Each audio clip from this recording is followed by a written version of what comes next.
Think about the last time you felt truly alone. Not just physically alone, that specific kind of alone where you're surrounded by people, maybe at a party, maybe at work, maybe lying next to someone in bed, and you still feel completely cut off from the world. Like there's a glass wall between you and everyone else. You probably assumed that feeling was emotional, a bad mood, something to push through. But in the last 20 years, scientists have discovered something that changes everything about how we understand that moment. Loneliness isn't just a feeling, it's a physical state. And your body responds to it the same way it responds to being attacked. Let's start with pain, real pain. The kind you feel when you break a bone or burn your hand on a stove. For most of human history, scientists assumed that social pain, the sting of rejection, the ache of isolation, was just a metaphor, a way of describing something emotional using physical language. We say our feelings are hurt. We say someone broke our heart. We assumed those were just figures of speech. They are not. In 2003, psychologist Naomi Eisenberger at UCLA ran an experiment that would change the field entirely. She placed volunteers inside an fMRI scanner and had them play a simple computer game called Cyberball. 3 players were tossing a virtual ball back and forth. At some point in the game, the other 2 players, who were actually just computer programs, stopped passing the ball to the real participant. They were left out, socially excluded. And while this was happening, the scanner was recording exactly what was firing inside their brains. What Eisenberger found was not what anyone expected. The region that lit up was the dorsal anterior cingulate cortex, the same region that activates when you experience physical pain. Not a nearby region, not a similar region, the exact same one. Social exclusion and a punch to the face use the same neural hardware. The brain does not distinguish between the two. When your body registers that you are isolated, it treats it as an injury. This wasn't a fluke. Eisenberger and her team replicated the finding across multiple studies. They found that people who scored higher on measures of social sensitivity, people who felt social pain more intensely, also had higher activity in the pain processing regions of the brain. The more it hurt emotionally, the more it hurt neurologically. In a separate study, they found that Tylenol, standard over-the-counter painkiller, reduced the hurt feelings from social rejection in the same way it reduced physical pain. The same drug, the same mechanism, the same result. But why? Why would your brain wire social pain into the same system as physical injury? This is where it gets interesting, and to understand it, you have to go back a very long time. For most of human evolutionary history, being alone was a death sentence. Your ancestors didn't survive winter by themselves. They didn't hunt megafauna alone. They didn't give birth alone, raise children alone, or fend off predators alone. The group was survival. Being cut off from the group, whether through exile or abandonment or simply wandering too far, meant you were going to die. Probably soon. Probably painfully. Your brain, over hundreds of thousands of years, developed a system to prevent this from happening. A biological alarm that fires the moment you start to drift away from your social group. That alarm is loneliness. It's not a weakness. It's not a flaw in your psychology. It's one of the oldest and most important survival mechanisms your species ever developed. It hurts because it was designed to hurt. Pain is what makes you move. John Cacioppo spent his entire career studying this. He was a neuroscientist at the University of Chicago and probably the most important loneliness researcher who ever lived. He argued that loneliness functions the same way hunger does. Hunger doesn't mean something is wrong with you. It means your body is signaling a need. It means you should eat. Loneliness means your body is signaling a different need. It means you should connect.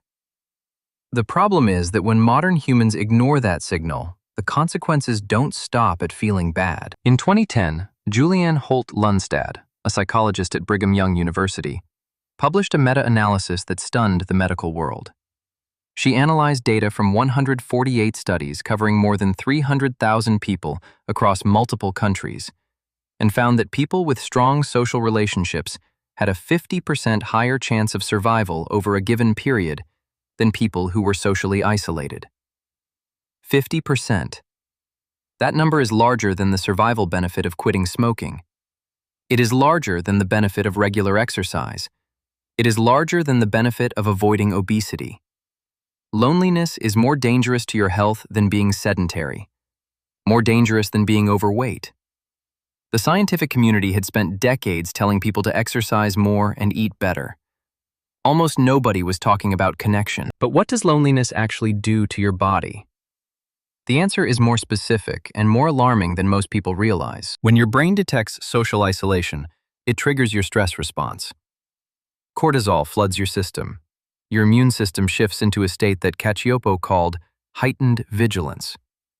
Your body essentially decides that if you're alone, you're probably in danger. And if you're in danger, you need to be ready to fight or run. So it dials up your inflammatory response. It primes your body for a threat that never comes. In the short term, this is useful. Inflammation is your body's rapid response system. It's how you heal from wounds and fight off infection. But chronic loneliness keeps this system switched on indefinitely. And chronic inflammation is now understood to be a driver of some of the most serious diseases humans face: heart disease, stroke, type 2 diabetes, Alzheimer's, depression.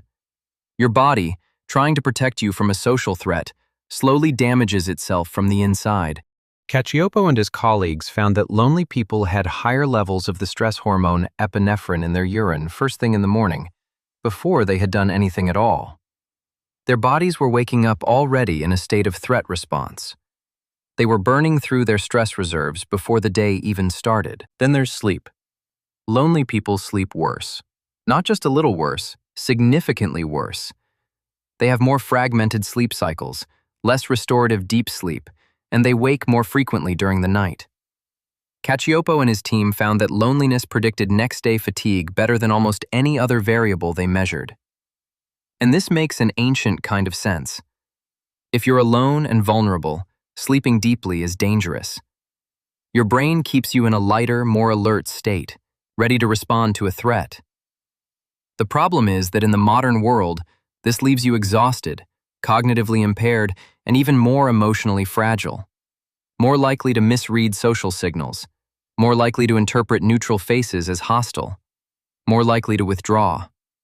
The loneliness feeds itself. This is what Cacioppo called the loneliness loop. Loneliness makes you hypervigilant to social threat. Hypervigilance makes you more likely to interpret ambiguous interactions negatively. Negative interpretations make you more likely to withdraw. Withdrawal deepens the isolation, and the isolation intensifies the loneliness. Once you're inside this loop, it becomes genuinely difficult to get out without understanding what's happening to you. There's another layer to this that almost nobody talks about. Loneliness changes how you see other people, not just emotionally, perceptually. In a series of experiments, researchers found that lonely people actually perceive the world as a more threatening place. In one study, lonely participants estimated that other people were standing physically closer to them than they actually were. Their personal space felt violated more quickly. In another, lonely people were faster to detect angry faces in a crowd and slower to look away from them. Their nervous systems were scanning the environment for danger, pulling toward threats and bracing for rejection even when none was present. And here's the part that makes loneliness so hard to talk about. The people who need connection most are often the least equipped to seek it out. Because loneliness reshapes you. It makes you more defensive, more self-protective, more prone to the kinds of social behaviors that push people away rather than draw them in. It's not a personal failing. It's biology doing exactly what it was designed to do in a context it wasn't designed for. Your ancient alarm system was built for a world where isolation was temporary and the solution was obvious. Find your people. Go back to camp. In the modern world, where you can be surrounded by millions of strangers and still feel completely invisible, the alarm keeps ringing, and there is no obvious door to walk through. Cacioppo spent the last decade of his life trying to understand how to break this loop. He died in 2018, and the field he built has continued without him. What the research keeps returning to is something deceptively simple. The quality of connection matters more than the quantity. One real conversation can quiet the alarm that 100 shallow interactions cannot. What your nervous system is looking for isn't proximity, it's attunement. The feeling that someone else genuinely perceives you, that your presence registers, that you are known. This is probably why the loneliness epidemic of the modern world has not been solved by more social media, more messaging, more digital presence. You can accumulate thousands of followers and still wake up at 3 a.m. with that hollow feeling in your chest. The brain is not counting interactions. It is measuring something subtler and harder to fake. Something it evolved to recognize long before language existed. The sense that someone is truly there with you. So the next time you feel that hollow ache, that particular emptiness that seems to live somewhere below your ribs, remember what it actually is. It is not weakness. It is not you being broken or needy or failing at modern life. It is one of the oldest signals in the human body. A system built over hundreds of thousands of years to keep your ancestors alive by driving them back toward each other. It hurts because it was always supposed to hurt. The pain is the point. Your body is telling you something true. And for most of human history, the people who listened to it survived. The ones who didn't.